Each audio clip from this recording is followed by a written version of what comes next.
Hello everyone, আমি doctor Gautam বিশ্বাস। দেখুন, আমাদের যে এই যে সমাজ, এই সমাজ ভালো খারাপের সংমিশ্রণে তৈরি। যদি দার্শনিকভাবে বলি যে খারাপ জিনিসটা যদি না থাকে তাহলে ভালো ব্যাপারটার ভ্যালুই থাকে না, আর ভালো জিনিসটা যদি না থাকে তাহলে খারাপ ব্যাপারটাই বোঝা যায় না। কিন্তু এখন যেটা লক্ষ্য করছি, এই খারাপের আধিক্যটাই যেন বেশি ভালোর থেকে। একটা ছোট্ট ঘটনা শেয়ার করব, তাই এই উদাহরণটা টানলাম আর কি। ঘটনাটা হচ্ছে এই 4-5 দিন আগের ঘটনা।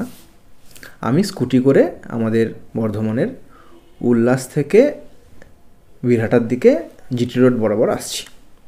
ঠিক পুলিশ লাইন বাজারের কাছে অ্যাম্বুলেন্সের সাইরেন শুনতে পেলাম। তো যথারীতি লুকিং গ্লাসে দেখার পরে দেখলাম যে হ্যাঁ, পেছনে একটা অ্যাম্বুলেন্স খুব স্পিডে আসছে, সাইরেন বাজাতে বাজাতে। একটু বাদিক চেপে সাইড দিয়ে দিলাম। তো অ্যাম্বুলেন্সটা আমাকে ক্রস করে সামনে গেল।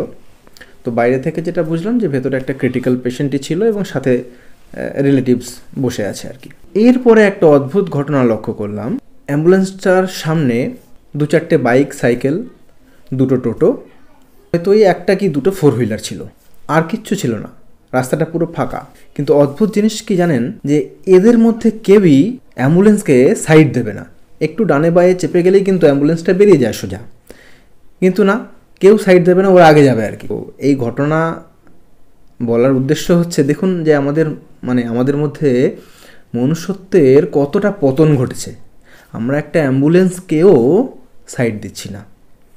এবং আমার মনে হয় এটা নতুন কোনো ঘটনা নয়। এই ঘটনা অহরহ বিভিন্ন জায়গায় দেখাই যায়। আমি আগেও অনেক জায়গায় দেখেছি। এই ঘটনাটা দেখে তখন ভিডিও বানাতাম না আর কি। তো এখন যেহেতু বানাচ্ছি, তো ভাবলাম শেয়ার করি আপনাদের সাথে। যদি আমাদের সমাজটাকে একটু তুলে ধরা যায়, যদি আমাদের মানুষের মনুষ্যত্বটাকে একটু বাড়ানো যায়। যারা এই ভিডিওটি দেখছেন, আমি জানি আপনারা সবাই ভালো মানুষ। অনেক সময় ভুলবশত আমরা অনেক ভুল করে বসি, তো একটু সাইড দিয়ে দেবেন, ভালো লাগবে।